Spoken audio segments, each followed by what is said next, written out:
A good Erev Shabbos, everybody. EPHRAIM SCHWARTZ calling you here from the holy city of Carmiel. What a magnificent day.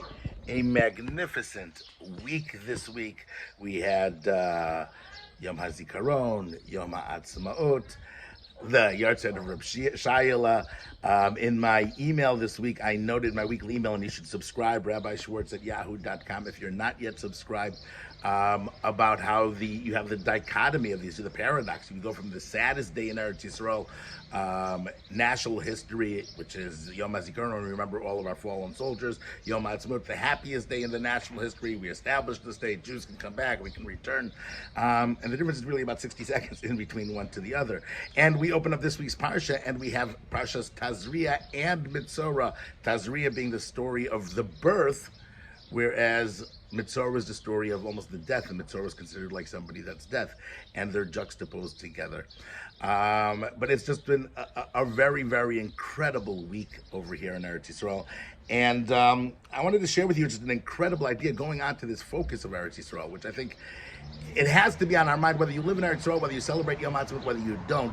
The period of time that we're in, the period of Omer, is remembering the sacrifices that we're bringing to the Beis Hamikdash. We're building up to that moment, and therefore the focus of everybody's mind should be about the farmers cutting their barley, getting ready for this is the time when we should be thinking about Eretz Yisrael.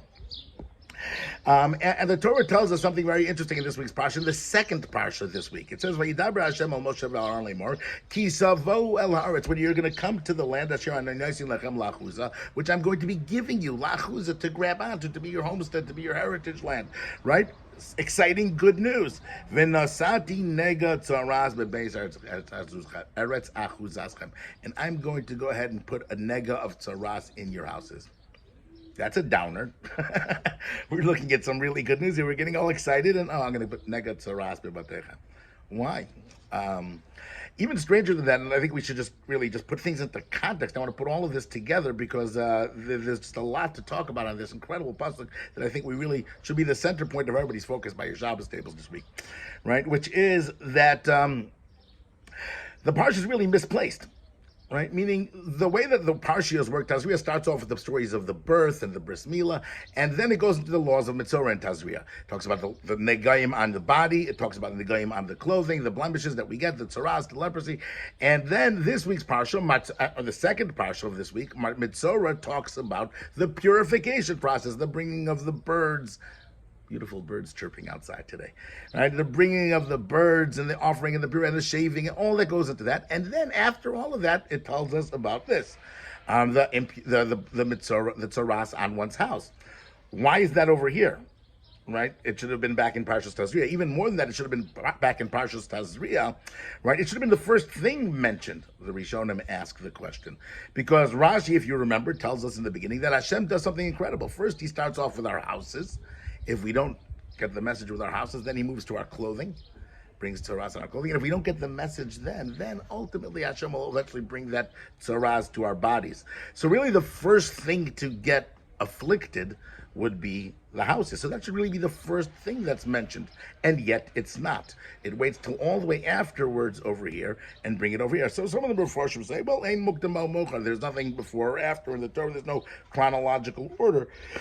But yet there's a reason when it goes not in chronological order. There's an incredible medrash that tells us a very incredible idea, that's a scary idea almost, which is Hashem tells the Bnei Yisrael, he says to them, listen, until you come into the land, Eretz Achuzachem, and you settle the land and build houses, right, then these laws will not be applicable.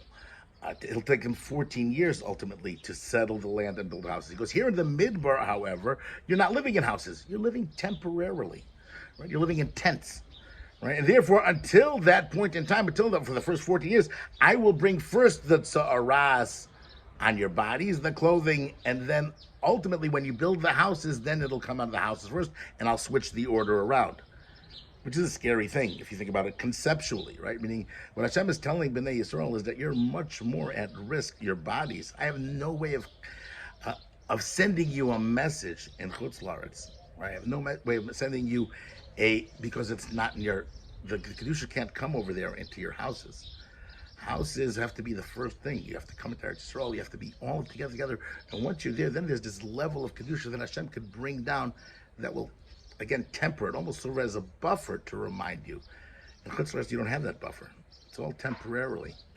Even more than that, if you think about the terminology that it uses here, it says, Ani nosim lechem la'achuza, to grab onto it.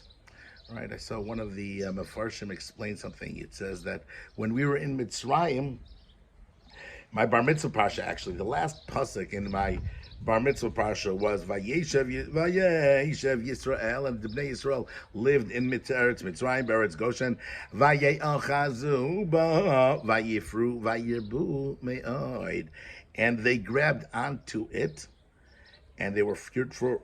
And they multiplied over there. Vaye'achazu, however, the Mefarshim explained, does not mean that they grabbed that there. It's all Vaye'achazu, they were grabbed into it. Chutz La'aretz, Mitzrayim grabbed them. They couldn't leave. Right? They were pulled in there. The land almost locked them in. Our gullus locks us in. We can't picture ourselves going. Right? And that's a problem. And that's when the whole Avdus of Mitzrayim, the whole Shibud starts, the ends of Vayigash, that's really where the whole process starts. When we become too comfortable, when with the land, we can't imagine going without those amenities and all of the wonderful things, right? We get sucked into that. On the other hand, when we come to Eretz Yisrael, Hashem is telling us after we left Mitzrayim and we're about to come in, this is the land that you'll grab onto.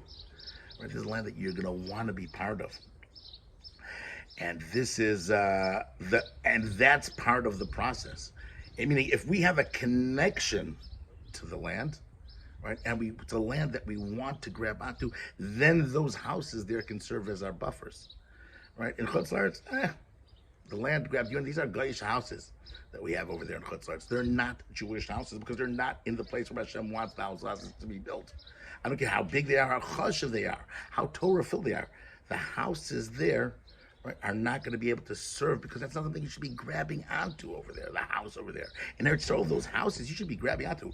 Suck up that real estate because it's holy, holy real estate. We should be getting that, right? If we understand that concept, take it a step further with the next question. See, Rashi asks the question, the famous question, which is, I understand Hashem started with good news and then he switched to bad news, right? I'm going to bring in Neged Saras. So Rashi tells us a very strange medrash, which says it's a Besura Tova. It's a good news for us. Why is it a good news for us? It's a good news for us because when we're going to come into the land of Eretz Yisrael, right, the Amorites that lived there, the Amorim that were living there, they hid treasures in their house. And then when Hashem is going to bring us into the land, he's going to give us our houses tzaras, and then we're going to have to take apart the houses to destroy them because it has the tzaras, it doesn't go away, and we'll find the great treasures, right? And the reason why I said that's a strange message, a strange midrash on many levels, is because, first of all, doesn't Hashem have a better way if he wants to give us treasures? He can give us treasures all types of ways. You know, by the time he just killed the Egyptians and left them in their house. Hashem could, do anything else to bring us those treasures, right? He doesn't have to have us knock down our house. On a deeper level, even, if you think about it, who's getting these treasures? It's the people that come to Eretz Yisrael that are sinning. The ones that speak Lashon Hara. The ones that are selfish. The ones that don't let people in their houses. Right, they're the ones that get tzaras, right? If you're a holy tzaddik, you come to Eretz Yisrael, you learn Torah, this and that, you're not going to get tzaras in your house, and you won't find the treasure in the thing. The only people that are going to get those treasures are the ones that have tzaras. Why are they the ones that are getting the treasures? That seems to be strange. The Gemara tells us, the Gemara in Sanhedrin tells us, that there are many Tanaim that felt that this thing never happened even. Right? There was no such thing, just like there's no such thing as a METZORA or a Mored, there's no such thing as a Bezdin that ever killed anybody. There was no such thing, right, as an Irani Dachas. There's no such thing as a house that had tzaras and had to be destroyed. Well, that stinks. If there's treasures in the walls, according to Rashi, again, it could be a different Tana. Right? But we have to understand what's going on over here. What is this Besura? So I saw an incredible idea from Rav Kook, week of Yom HaAtzmaut, but others as well mentioned this idea, right, is that the treasure that is in this house, right, is that we're able to uplift the house. Meaning, there's actually one last question I have to ask. On the other hand, Hashem tells us that we're going to come in Devarim, His promises. You're going to come to Eretz Yisrael, you're going to fulfill the mitzvos, right? That you're going to have cities and houses that you didn't even build. You'll be able to live in. Is it a good thing to live in houses that you didn't build? Seemingly, it is. So then, why do we have to knock down these houses? So the Mefarshim explain, Zohar, other places, it says that the Goyim put into these houses, these Goyish houses, bad spirits, right? They did avodah zarah, they ate treif, they did all types of averas, and I'm going to live in that in a, former church or that former who knows what avodah zarah house, right? That's where I should live. And the answer is a house that we didn't build. And the answer is Hashem tells us, if you do the Torah and the mitzvahs, you can come into those houses and you can uplift them. You can turn them around by yourself. The holiness of the Jewish people when we're coming into the land, right, is that we have the ability to flip that entirely. If it's a land la'achuza, it's a land that we're going to grab onto, then we understand and appreciate the holiness of Eretz Yisrael and what we're coming to Eretz Yisrael to do. We're coming here to raise up Hashem. Then you can take all of those Goyish houses and you can build them, and you will bring out the treasures inside of them, right? Those sparks that have fallen to the ground, we can lift them up. That's what coming to Eretz Yisrael means. That's what Yom HaTzibut is about. However, if Cook says, there's some people that don't merit, right? That they're or the people that are coming to grab onto that land, but they lose it. It becomes Eretz Achuzaschem. We got it. We won. Mazel tov. You lose that inspiration. You lose that idea of the spiritual significance of Eretz Yisrael. Right? It becomes something that you don't appreciate anymore. You forgot why you came here, why you were grabbing onto this land. What an incredible idea. And then Hashem says, you know what? Then I'll bring METZORA. I'll bring something on your house that will remind you that there are treasures in this house that you can uplift, that you can bring holier, that you're here to go ahead and to find and uncover those treasures. What an idea. That's Eretz Yisrael. That's a besura, right? The people that are coming in full, we understand they're coming here, they're the tzaddikim, they're the ones, they never forget that. They'll be able to live in houses that are not built, that they didn't build.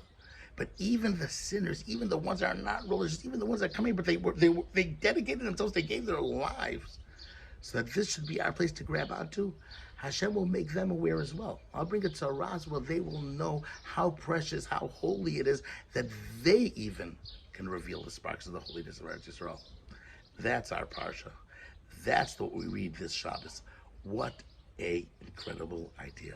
I hope you appreciate it as much as I do, and certainly the week of Eretz Yisrael, of Yom HaTzibut, the entire Klal Yisrael, this Shabbos, will go ahead and be singing songs of praise to Hashem on He'ir, right? We'll be having a festive suit. It's Shabbos this year, He'ir Shabbos, right? So all of Klal Yisrael together won't be saying Tachnun this Yom HaTzibut officially on He'ir. Meretz Hashem, Hashem should bring us the day that we appreciate Eretz Yisrael to its fullest, and this becomes the Eretz Achuzaschem for all of Klal Yisrael. Have a great Shabbos. Bye.